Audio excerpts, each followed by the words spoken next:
You're late. I can read it if you give me your mobile phone. Yes, Bharat, sorry. कोई recording कर रहा है? Om Namo Bhagavate Vasudevaya. Om Namo Bhagavate Vasudevaya. Om Namo Bhagavate Vasudevaya.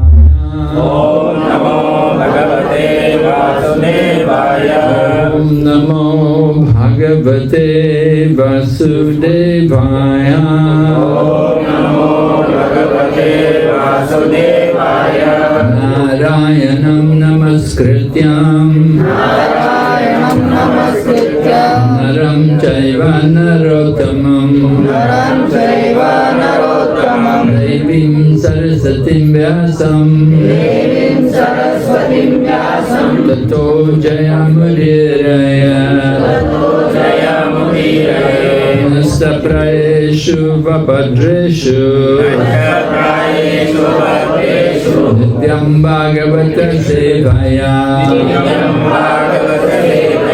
Bhagavati Uttama Shloke Bhaktir Bhavati Naishtaki. So as you heard, we're reading Srimad Bhagavatam, Canto 1, Chapter 8, Dhritarashtra quits. Oh, Chapter 13, 12, 13, Maharaj. Chapter 13. Chapter 13, okay. Shloka 37. Dhritarashtra quits home, sloka number 37. Sanjaya Vacha Naham Veda Vayavasitam Pitrurva Kulanandana Gandaryava Mahabaho Mushitosmi Mahatmana Mushitosmi Mahatmabhi Sanjaya Vacha Naham Veda Vayavasitam Pitrurva Kulanandana Gandaryava Mahabaho Mushitosmi Mahatmabhi. Do we need translation? Yeah. So Maharaj will be speaking in English. किसी को translation चाहिए तो then like we have our great expert translator Nandkishore प्रभु. पहले translation चाहिए. किसको translation चाहिए हिंदी में? सब इंग्लिश समझते हैं? हाँ? प्रभु जी नहीं चाहिए तो बताओ, नहीं तो नंदकिशोर प्रभु आपके साथ बैठ जाएंगे. आप साथ में बैठ जाओ फिर इनके. जिसको भी चाहिए वो एक जगह इधर साथ में. माता जी सब बोलो ओके, सबको इंग्लिश ओके. तो नंदकिशोर प्रभु तो उससे हमारा टाइम महाराज Nandkishore Prabhu will do. Okay. You can speak only in English. All right. Translation. Sanjaya said, "My dear descendant of the Kuru dynasty, I have no information of the determination of your two uncles in Gandhari, O king. I have been cheated by these great souls." You can repeat. Sanjay said, "My dear descendant of the Kuru dynasty, I have no information of the determination of your two uncles and Gandhari. O king, I have been cheated by those great souls. Purport by His Divine Grace, A.C. Bhaktivedanta Swami Srila Prabhupada. The great souls cheat others may be astonishing to know, but it is a fact that great souls cheat others for a great cause. It is said that Lord Krishna also advised Yudhisthira to tell a lie before Dronacharya. It was also for a great cause. The Lord wanted it, and therefore it was a great cause. Satisfaction of the Lord is the criterion of one who is bona fide, and the highest perfection of life is to satisfy the Lord by one's occupational duty. That is the verdict of Gita and Bhagavatam. Dhritarashtra and Vidura, followed by Gandhari, did not disclose their determination to Sanjay, although he was constantly with Dhritarashtra as his personal assistant. Sanjay never thought that Dhritarashtra could perform any act without consulting him. But Dhritarashtra's going away from home was so confidential that it could not be disclosed even to Sanjay. Sanatana Goswami also cheated the keeper of the prison house while going away to see Sri Chaitanya Mahaprabhu. And similarly, Raghunath Das Goswami also cheated his priest and left home for good to satisfy the Lord. To satisfy the Lord, anything is good, for it is in relation with the absolute truth. We also had the opportunity to cheat the family members and leave home to engage in the service of Srimad Bhagavatam. Such cheating was necessary for a great cause, and there is no loss for any party in such transcendental fraud. Om Jnana Timarandasya Jnananjana Shalakaya Chaturmilitam Yena Tasmai Shri Gurave Namaha Shri Chaitanya Manobhistam Sthapitam Yena Bhutale Swayam Rupa Kadamayam Dadadi Swarantikam Vandeham Shri Guru Shri Yata Padakamalam Shri Gurun Vaishnavamscha Shri Rupam Sagrajatam Sahagana Raganatam Vikamtam Sajevam Sadvaitam Savadutam Parijana Sahitam Krishna Chaitanya Devam Shri Radha Krishna Padam Sahagana Lalita Shri Vishaka Nitamscha Hey Krishna Karuna Sindhu Dinabandhu Jagatpate Gopesha Gopika Kanta Radha Kanta Namostate Tapta Kanchana Gaurangi Radhe Vrindavanishwari Vrishabhanu Sute Devi Pranamami Hari Priye Vanchakalpatarubhyascha Kripa Sindhu Bhayevacha Patitanam Pavanebhyo Vaishnavibhyo Namo Namah Namahom Vishnu Padaya Krishna Prishaya Bhutale Srimati Bhakti Vedanta Swamini Iti Namane Namaste Saraswati Devi Gauravani Pracharine Nirvishesha Shunyavali Paschatya Deshatarine Jai Shri Krishna Chaitanya Prabhu Nityananda Shri Advaita Gadadhar Shri Vasati Gaur Bhaktavinda Hare Krishna Krishna Krishna Hare Hare Hare Rama Rama Rama Hare Hare.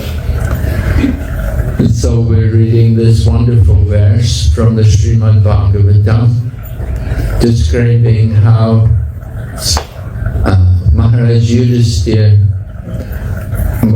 Sanjay saying to Maharaj Yudhisthira how he'd been cheated by Dhritarashtra. Vidura had come to Hastinapur and he'd been talking to Dhritarashtra. Vidura's purpose in coming back to Hastinapur was to try to help his brother Dhritarashtra get out of his material complacency. And Vidura had spoken very strongly to Dhritarashtra, and it had awakened him to the higher purpose of life. So Dhritarashtra left home along with Vidura, because Vidura had come to instruct him that, you're going to leave the body soon, you're old, death is imminent, you have to do something about it. And Dhritarashtra took the instructions seriously, and he left home. And when he left the home, he was followed by his chaste wife, Gandhari. And of course, Dhritarashtra gave up his body in the forest, and Gandhari also departed with her husband. So it was a glorious departure. Despite his failings in the rest of his life, his attachment to his family, and his concern for his sons, so many things, his enmity towards the Kurus, his not taking proper care of the Pandavas who were his relatives. So he'd been neglectful in many ways, but then somehow by the grace of a devotee, Vidura, he had done something good. He didn't go back to Godhead, but he did get a lot better situation. He was able to achieve to the impersonal Brahman. So that was something a lot better than what would have happened if he just stayed at home. We have to understand the importance of spiritual life. And sometimes you have to do things which other people may not always appreciate. So Prabhupada writes in the purport how it is astonishing that great souls would cheat. We know one of the defects of conditioned souls is the propensity to cheat or to be cheated. And we will say cheating and to be cheated, it's not good, this is conditioning. But here, it's something very special, a very special kind of cheating, because cheating is done in pursuit of understanding the absolute truth, to try to do something for the benefit of our spiritual progress. And sometimes you have to do these things which are not always appreciated. Srila Prabhupada wrote in one purport, it was in relation to Dhruva Maharaj. Srila Prabhupada said that he had been cursed by the parents of so many of his disciples because Srila Prabhupada had taken so many young people away from their home to join him and to take up the practice of Krishna consciousness. And so the parents would not be favorable, would not agree, that I don't want my son, I don't want my daughter, I don't want them doing this, They didn't appreciate. And Srila Prabhupada knew that many of the followers who had come to the Krishna consciousness movement, that they were leaving their family. And their family members were not happy about it. They would rather they stay at home and drink and eat meat and take drugs and do all kinds of sinful activities rather than join the Hare Krishna movement. They thought, chanting Hare Krishna is not a good thing, not a worthwhile thing. But Srila Prabhupada understood that he did this for a higher purpose. That the devotees came and joined Srila Prabhupada. I personally joined the Krishna consciousness movement. I was 21. I just graduated from university. and I was working in a job. I only worked a few months. And then I joined the Krishna consciousness movement. You know, I was coming, I was looking for a spiritual teacher. It was very much in vogue. It was very much the thing to do, to have a spiritual master, to have a guide. And there were many different spiritual teachers on the market. And so I was looking at different people and reading many books. And somehow one day I happened to purchase a Krishna book. Just from a bookstore. I never met a devotee. I'd seen a devotee one time. I'd seen a devotee who was dancing barefoot in the streets of London, dressed in robes. I thought, oh my goodness, shocking, you know. And I certainly didn't speak to him. Anyway, later on, somehow I bought this book, Krishna. Krishna, the Supreme Personality of Godhead. A beautiful book. Very attractive, full of colored pictures. And I took it home and showed it to my friend. And somehow by the grace of Krishna, my friend said, I've also got a book by the same person. But this was in 1970, or late 1970, early 1971. And there were very few books. It wasn't like, you know, nowadays the books are everywhere and you can easily get books. But in 1971, you know, there were very few books published. That Krishna book had only just been published. But somehow my friend had another book. He had a little book called The Topmost Yoga System. Anyway, he gave it to me and I read it. And when I read it, I thought, this is amazing. I thought, this is something I can understand. You know, I read other people's books and I could never understand what they were writing about or talking about. It was something just beyond me.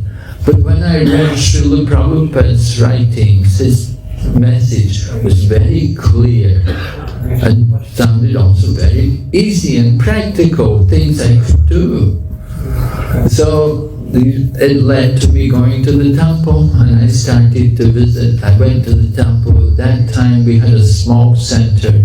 It had been opened about 1 year in London, maybe not even 1 year. The devotees, they used to make incense. In the early days, you know, those years, we didn't have a congregation. We didn't have people with jobs supporting us. We supported, the devotees supported themselves simply by distributing literature. Every day the devotees would go out in the streets and chant Hare Krishna and trying to distribute literature. And somehow we were maintaining the center. So it was a miracle, really, that somehow we could maintain the center in those days. Anyway, we were maintaining the center, and I was coming there every day. I had a job and I was working, and I came there. And I enjoyed the evening arti. Every day we come and chant and dance there ecstatically. The whole building, it was an old building, the whole building would vibrate. And this was a problem, the neighbors, you know, because their house would also vibrate.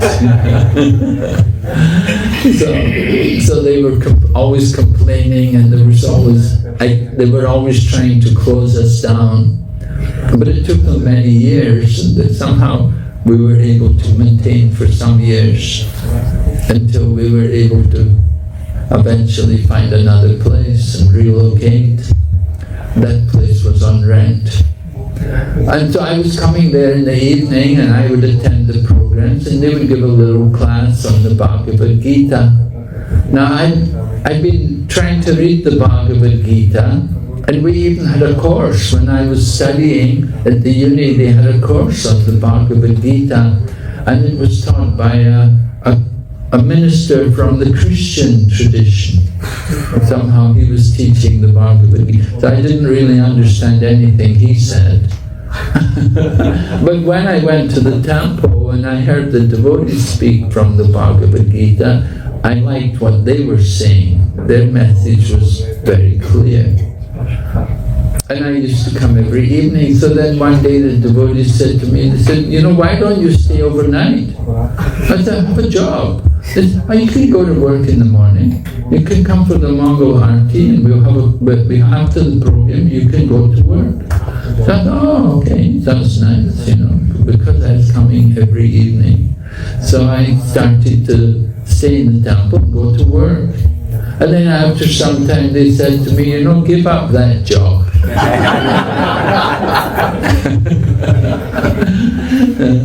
And so I thought, yeah, why not? Give up jobs, you know, there's so many jobs. People get so attached to their little jobs. You know. You can always find a new job. And often you get a job, sometimes, you know, you're made redundant, you know, company may move. Right? Nandi Kishore's wife was working in a good job, then the company moved to Pakistan, you know. She had to find a new job, you know. You go find, but she found one, you know. You always can get jobs. So, no, I wasn't worried. I'd got my degree. I'd just come out of uni, and I wanted to learn more. I wanted to learn more. I wanted to try to be a vegetarian. And so I moved in the temple and I became full-time devotee. And so that's how I came to Krishna consciousness. And Srila Prabhupada came. The devotee who was doing, there was one lady, she was a French lady, she was doing the puja. And we were practically the only temple in ISKCON that had big deities. Radha Landanishwara. Los Angeles had small deities, and they didn't have big marble. London was the first temple in the Krishna conscious movement to actually have big Radha Krishna deities. Prabhupada had personally taken them from some people there in London. And so we were very fortunate.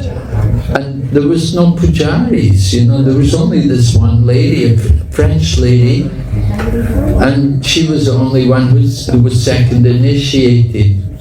And so she was doing all the puja herself. And she was always saying, Prabhupada's coming. We would always hear this, Prabhupada's going to come, he's coming soon, you know. And so we were always, when is he coming? He's coming soon. You know? He was supposed to come, and he's come. When is he coming? He's coming soon. He said he's coming. And so after I joined, like in about February, I think Prabhupada finally came in the month of June. And we had Rati Atra, and Prabhupada always liked to come for Rati Atras. You know, nowadays we have a lot of Rati Atras. Oh my goodness. Malaysia, for example, they have more than 30 Rati Atras in the Yatra every year. Anyway, when we had Rati Atra in London, Prabhupada said he would come, and he did come. And we all went to the airport to greet Prabhupada. It was middle of the night. We were all there in the airport, and all of a sudden Prabhupada appears in our midst, and we all fall to the ground, you know. It's amazing seeing Prabhupada. And Prabhupada, very transcendental. He just come off a flight all the way from USA, but he's not jet lagged or anything, and he sees all of us and he greets us, and then he says, let's go back to the temple. So we all went back to the center, and Prabhupada brought everyone into his little room. We were renting a property there, and we had this room for Prabhupada. What happened, before Prabhupada came, one devotee had come from the US, and he saw Prabhupada's room, and he said, oh, this room, this is not good enough for Prabhupada. He said, and we're so limited for accommodation. There were so many devotees joining, the temple was filling up. And he said, Prabhupada, he said, this room is not big enough for Prabhupada, it's not really very nice. And he wrote to Srila Prabhupada and said, Prabhupada, he said, when you come to London next time, we want to get you a suite in the hotel. But Prabhupada wrote back and said, I don't want to stay in a hotel. I like to stay in that room. So we were very happy to hear that, that Prabhupada wanted to stay with us in the temple, even though we didn't have a lot of space.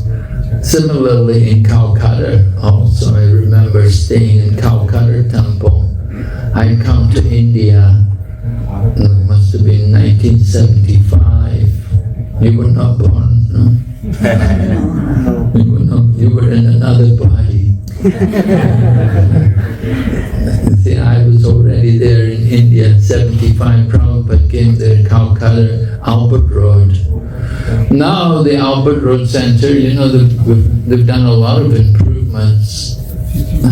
Of course, it's not really, it's an old building. So when we were living there, we had very limited facilities. It was very basic. The devotees had rented that property. Now we own it, but in the 70s we were still renting. And we had a limited facility. There was often no electricity, often there's no water also, and there was only the one toilet, and Prabhupada's coming. And so, we gave the toilet for Prabhupada, and we would all go out across the road to the Pakor, Pakor? The lake across the road from the temple, and we would bathe in the lake every morning. So like that we were living. The beginning of our movement was, there was some austerity, but it was always blissful. We were always joyful just to be with Srila Prabhupada. We did not mind a little difficulty. Another time in Mayapur festival, Gaur Purnima festival, in that Prabhupada's time we had initially only the Lotus building. The Lotus building, it's just 3 floors, 2 floors. So temple was below, and upstairs was Prabhupada's room, and then there was another floor.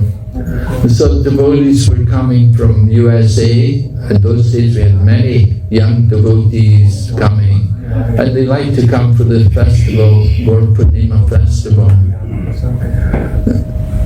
So Srila Prabhupada would also come. That's why they all came. They wanted to be with Srila Prabhupada. Right? One moment's association with the pure devotee can give you perfection. So we were all happy to get that moment's association with Srila Prabhupada and to be with him. So Prabhupada would give a talk. He'd welcome all the devotees to Mayapur, and then he would tell them, don't mind the difficulties. We were all sleeping on the verandas around the building. The next year, they constructed some rooms along the wall. There was a boundary wall along the front of Mayapur, and they constructed some rooms leaning against the wall. And so that year, first of all, we were sleeping on the veranda there in the Lotus building. The next year, we moved into these rooms along the boundary wall. And like that, we were living in very simple conditions. But Prabhupada would tell us, don't mind the difficulties. And he encouraged us.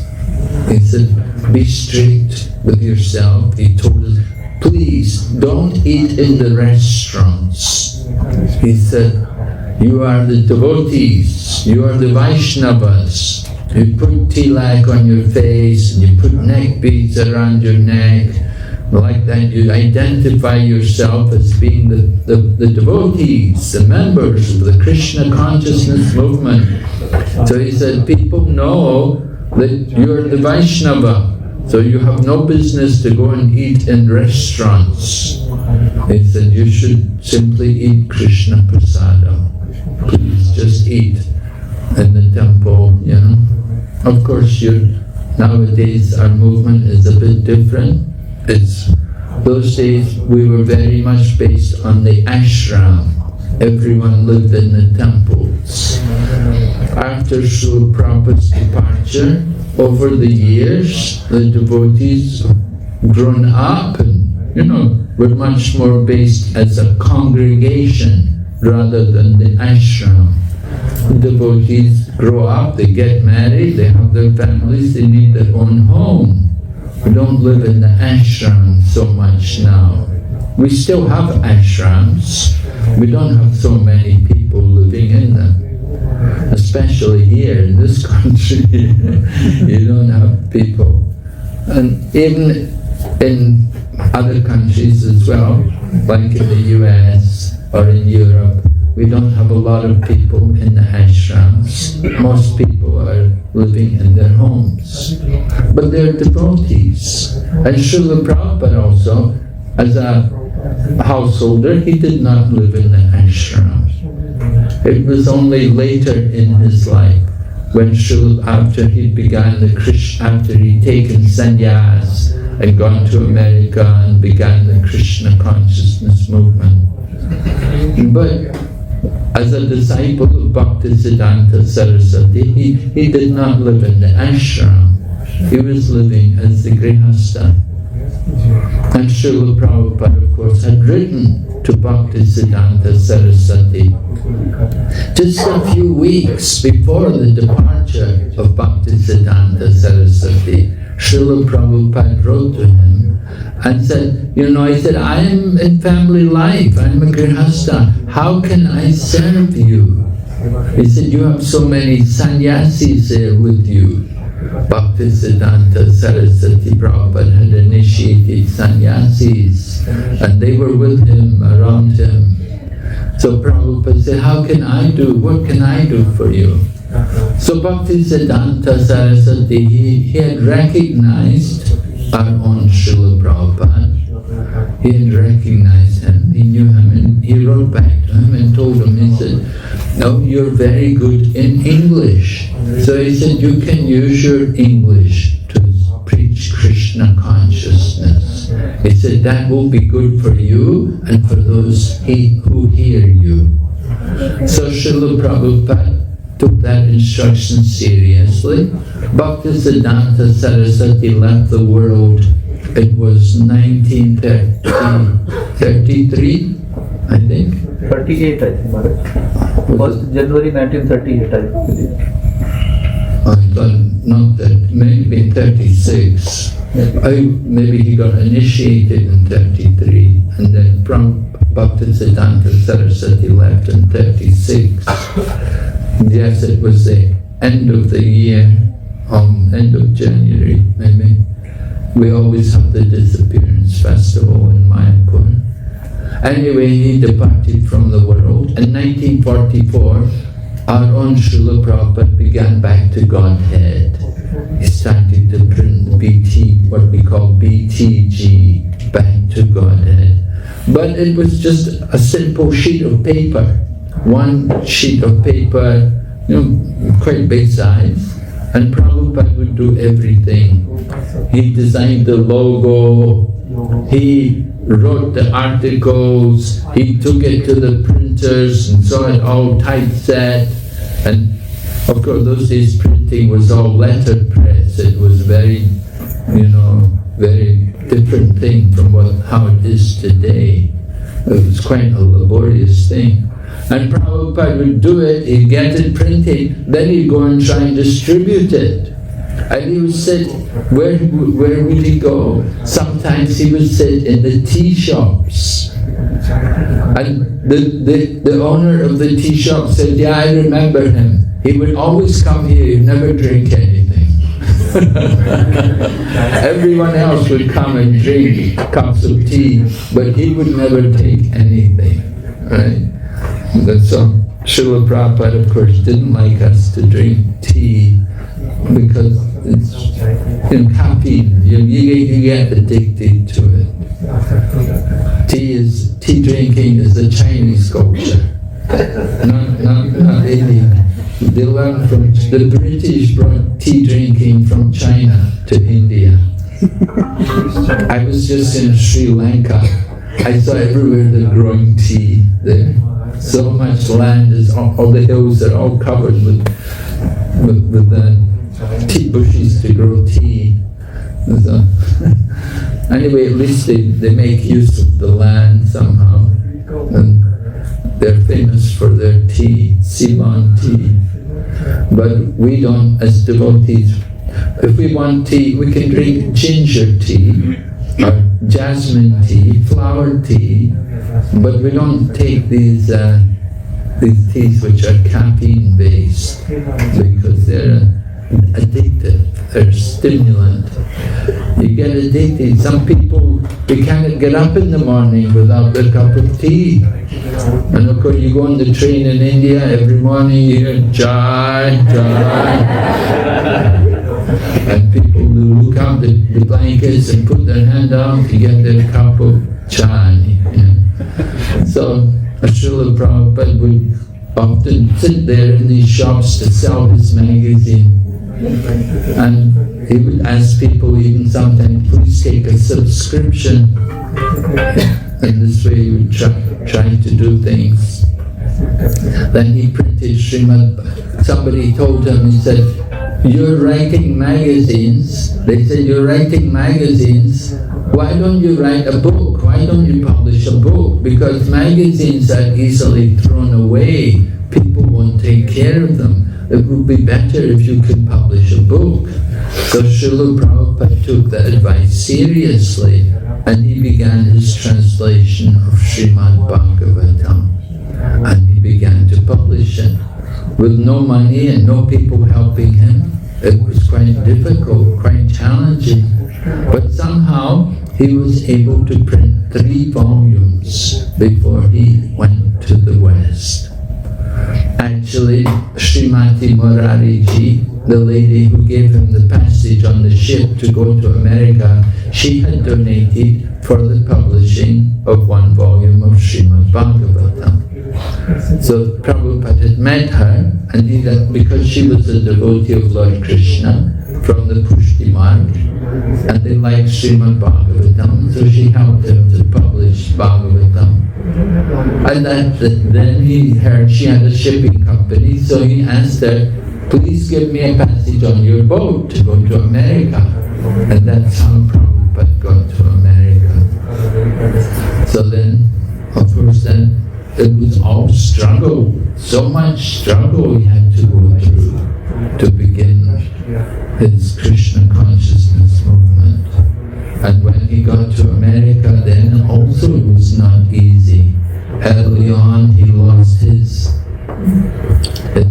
books and typewriter. Oh, I should speak about how Prabhupada cheated his family, right? Because this verse was about cheating. And Prabhupada also said how he cheated his family also. So it happened, Prabhupada was trying to do programs at home, just like today you're having a program in someone's house. And Prabhupada would invite people to come to their home and he would have a program with them. But his wife would not take much interest in the program. She was not very interested. At one time even, his books disappeared. Prabhupada had these Sanskrit books with the commentaries of the acharyas. If you study Srimad Bhagavatam, you can get the commentaries of Vishwanath Chakravarti Thakur and Jiva Goswami and Balabhacharya, and so they're all in this one big book, big book, the whole Bhagavatam and all the Acharyas' commentaries, everything in Sanskrit.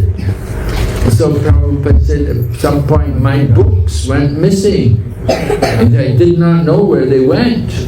But he said, I suspected it could have been my wife, that she sold them to get money to buy biscuits, to drink tea.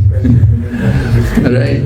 And so Prabhupada took these kind of things as an indication that he should get out from the house. You know, he was living at home with the family, but his business had gone bad. Initially, as a young man, he was successful and he even had a motor car and everything. But later on, somehow his business declined. And when the business declined, then he saw the family members no longer had the same kind of respect for him. It wasn't the same. And then, although he's trying to do his preaching work, people were not, the family were not much interested, not supportive. So Prabhupada decided maybe better to get out from the house. So one day he asked his wife, he said, what do you want, tea or me? So she said, tea or you? I'd rather have tea. So Prabhupada said, oh, okay. So if that's your thinking, you know, he never said anything directly, but later on, he left home. And he went to live in Vrindavan. And at this point, he's still in white. He's now Vanaprastha, right? Vanaprastha, the third stage. So he'd gone out from the house. One of Prabhupada's disciples, there's one man called Mahavishnu Goswami. He's passed away from the world now. But he used to come here, he used to visit Abu Dhabi also. Last night I met a couple of his disciples here in Dubai, and he had also disciples there in Abu Dhabi. Now many of them have gone back to India, they've retired. Mahavishnu Goswami, he was an older man, very scholarly person. He had been a school teacher. And he had become a devotee, and he said something very nice, because he was also in family life and he had left the family life and become a full-time devotee and become a sannyasi. And he said, it's better that the family say, where did he go, rather than wait till they say, when are you going? Right? If then, at some point, as you get older and you're retired and you're not working and you're just sitting in the house, so the family may say, when are you going out? You're like the old cow, you know. The old cow is not giving any milk, you just maintain it. And so that's not very nice situation if the family are saying, when are you going? It's better they say, where did you go? Where did he go? Just like here in the Srimad Bhagavatam, Sanjaya is saying, where did they go? He said, I have been cheated by these great souls that they've gone off to perfect their life. In the interest of their spiritual development, they went out of the house. So it was painful for Sanjaya because he had been taking care of Dhritarashtra, and there was, as Prabhupada said, they were very close. Everything was known to Sanjaya. He would do everything for Dhritarashtra. But without telling him, Dhritarashtra had gone off. So Sanjaya thought, why didn't he tell me? But this is a way of spiritual perfection. that sometimes you have to do these things which are a little difficult, which are hard for others, but for our own spiritual benefit. And our own spiritual benefit also benefits others. It helps us to think more seriously about life and how to make good use of life. So Srila Prabhupada went out from the home. Does it mean he was neglectful? No, he took on the greater duty. Just like Chaitanya Mahaprabhu, he was 24 years of age and he had a young wife and he had an elderly mother at home. So they were depending on him. His elder brother Vishwarup had already gone away from home and taken sannyas and never came back. Now Nimai or Chaitanya Mahaprabhu, he has his wife there, Vishnu Priya, and his elderly mother, Satyamata, and they're depending on him. But Mahaprabhu, although he's only 24 years of age, he went out from the home. So we may think, oh, very bad, neglected his mother, neglected his wife. But he did it for the higher purpose. The higher purpose in mind is there to deliver the world by giving the message of Krishna consciousness. So we have to think in the higher sense, in terms of the benefit of others, not just for our own sake. You know, if you ask the family, can I leave the home and,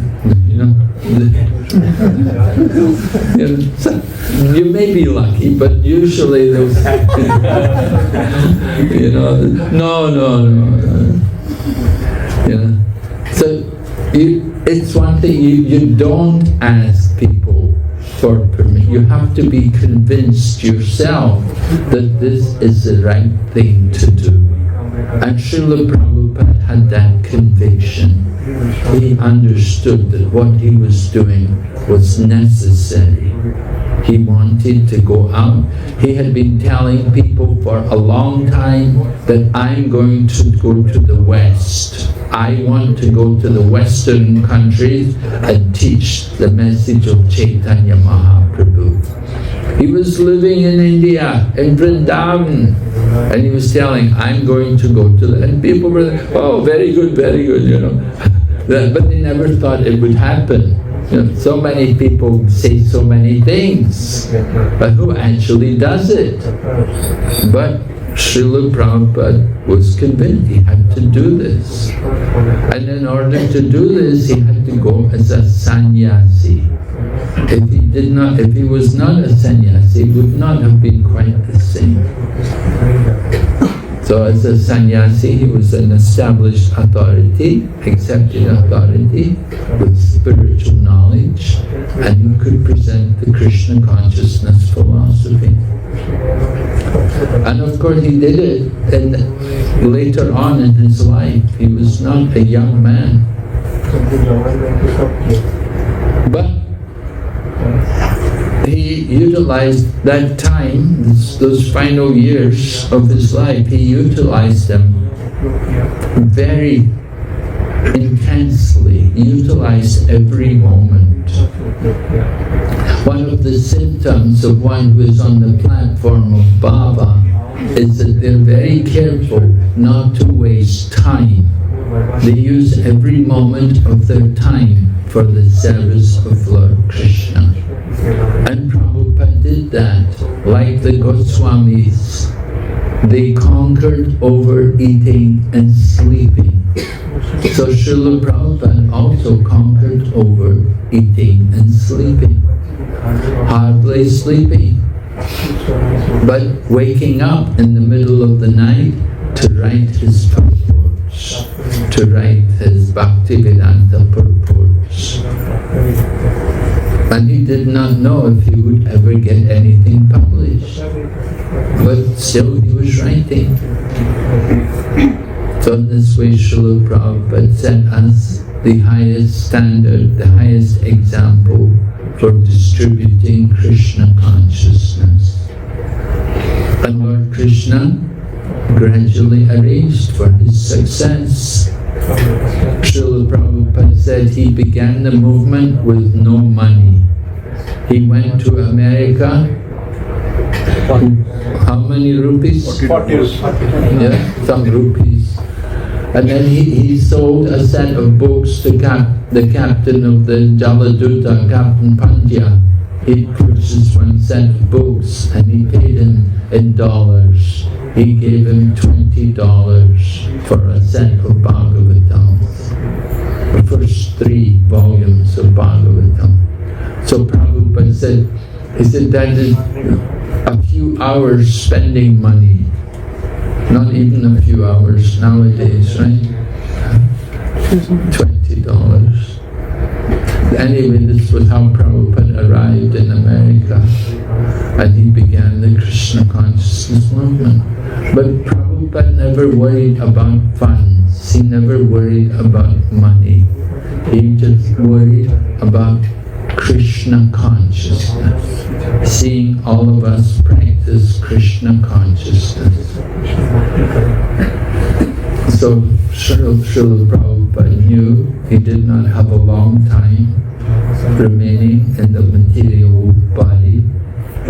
So he was very careful to guide us and to give us a lot of instructions how to do everything nicely. I can remember Srila Prabhupada coming to Mumbai, the Juhu temple. It was not yet opened. Somehow they arranged Prabhupada's quarters on the top floor of the guest house there. And Srila Prabhupada moved into the top floor in the guest house there. And Prabhupada wanted kirtan. He wanted kirtan all the time. But it was a special kirtan. We were given tiny kartals, just kartals, and we'd sit and chant. So, Tamal Krishna Goswami was Prabhupada's personal servant, and he would authorize who can go and chant. So, one point somehow I was fortunate, I got an opportunity to go with another devotee to go and sit and chant for Srila Prabhupada. So the devotee I was with, he was leading the kirtan, and suddenly he started, first of all we were chanting Hare Krishna, and then he started to chant Govinda Jaya Jaya. Immediately Prabhupada turned around, he opened his eyes, he was laying down, he was bedridden. But immediately when he chanted, when he changed from Hare Krishna mantra, Prabhupada's attention was aroused, and he opened his eyes and he looked and he said, just chant Hare Krishna. So Prabhupada wanted so much to hear the Maha Mantra, the holy names. Another instruction from Srila Prabhupada. I was in Vrindavan temple, and it was 1975, early on. Temple was quite new, just recently opened. Not many people there in the temple.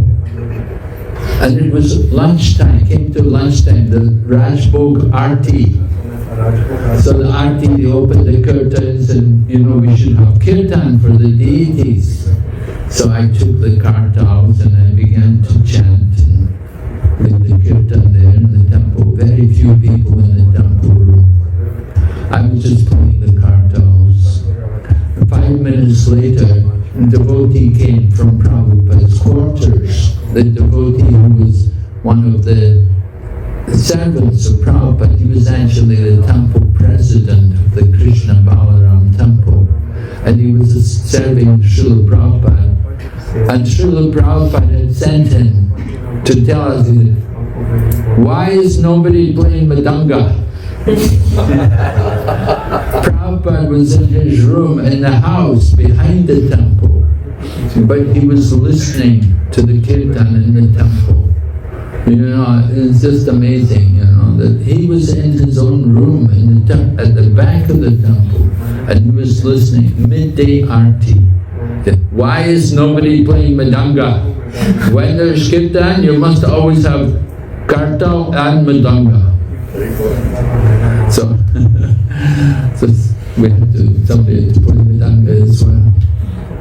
So just trying to understand Prabhupada's mood, how careful he was about everything, how he was so cautious, so particular about everything, how we do everything, and how he wants us to continue the Krishna consciousness movement in that way.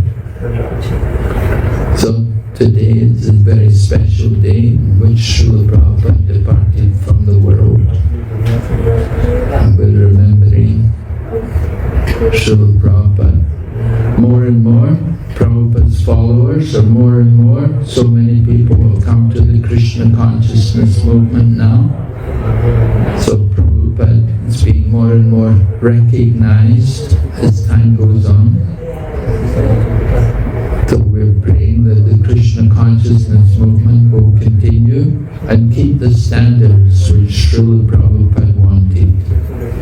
And Srila Prabhupada always pleaded with us, do not change anything. Keep up the standards. You know, he wanted us to be very careful. Don't compromise. At one point, Srila Prabhupada even wrote a letter. He said, now we have enough devotees. He said, now we have to boil the milk. He said, boil the milk, make the milk thicker. He wanted to improve the quality of the devotees. And it's important that as devotees we're quality devotees, that we're strict followers, we practice what we preach. Right? There is achar and prachar. So some people do prachar, and it was Sanatana Goswami praised Haridas Thakur. He says some people preach nicely, but they don't behave very well. And some people behave well, they don't preach. But Sanatan said to Haridas, you do both. You preach and you behave properly. So you are the perfect devotee. So Prabhupada wanted like that we would also preach and we will also behave nicely. Set the right standards, set the right example. Alright, we will stop. We will ask if there's any questions. Damodardesh Bhakti Vilash Narasimha Swami Maharaj ki Jai, Srila Prabhupada ki Jai. Thank you very much for sharing your association with Srila Prabhupada, enlightening us. And it was great to have you today because of Srila Prabhupada's disappearance day. We are hearing from a disciple of Srila Prabhupada. So any questions, any comments? Just quick, one or two. Yes, Krishna? Krishna Maharaji, I have a question. Like, if we Bhishma Pitama, he was such a good man. Like, we sang Bhishma Stuti, gave his examples. So why did he lie in the arrow bed? Why Bhishma Pitamaha lying on arrow bed? He was a nice person. He was. We are chanting the Bhishma Stuti also. But why he was lying on the arrow bed? Well, he took part in the battle at Kurukshetra. Right? You fight in a battle, you have to expect you're going to get some injuries. And so it happened that Grandfather Bhishma's body was riddled with arrows, and all of those arrows were Arjuna's arrows.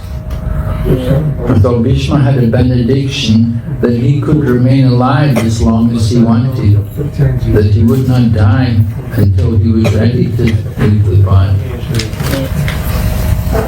And so you have to understand that just because you're a devotee doesn't mean you won't get any difficulties. You know, we all have to we all took birth. One day we all have to die. We have to leave the body. And some people will leave the body quickly and other people will leave the body in a different way. And so Bhishma, he gave up his body in this way on the bed of arrows. But although he's on the bed of arrows, he's preaching. And he's still Krishna conscious. He's giving so much instruction. So he's showing a wonderful example. Just like Srila Prabhupada also, his body had become emaciated, very thin, only bones. But still Prabhupada is talking about Krishna and preaching to the devotees and encouraging them. So Krishna consciousness doesn't depend on the material situation.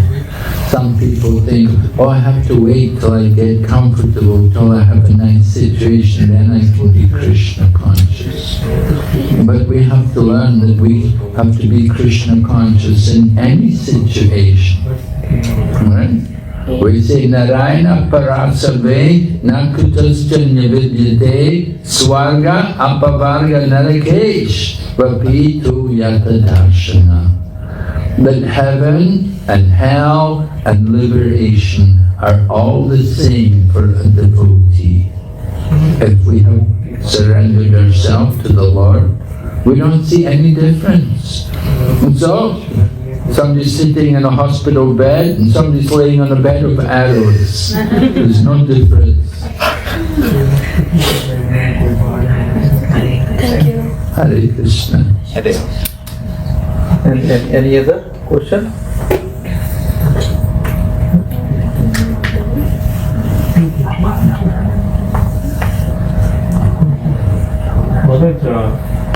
Prabhu has a question. He said, although Dhritarashtra left home to meditate on the Lord, why still he got impersonal liberation? Alright, why did Dhritarashtra not go back to Godhead? Yeah. Well, you have to understand, he did not meditate on the Supreme Lord. That he had committed a lot of offences against devotees. So because of his offences against devotees, and because he did not have so much real respect for Lord Krishna, can't go back to Godhead. He took advantage of the association of Vidura at the end of his life, so that was to his benefit. So according to his qualification, he got that destination. So he got impersonal liberation. But can't go back to Godhead because he offended so many devotees. He didn't have the real mood of the devotee. To go back to Godhead, you have to be a devotee. You have to chant. You have to hear about Krishna and take pleasure in these things. If somebody who's not a devotee goes back to Godhead, they won't like it there. They think, oh, I don't like this, I want to leave here. They won't stay there very long, you know. Just like coming to a program like this, you know, if someone doesn't have the devotion, they won't like it very much. They won't take much pleasure in it. You have to have the mood. You have to have that devotion. So that's why he didn't go back to Godhead. Okay, thank you very much. Hare Krishna, Hare Krishna, Krishna Krishna, Hare Hare, Hare Rama, Hare Rama, Rama Rama, Hare Hare. Thank you, Maharaj.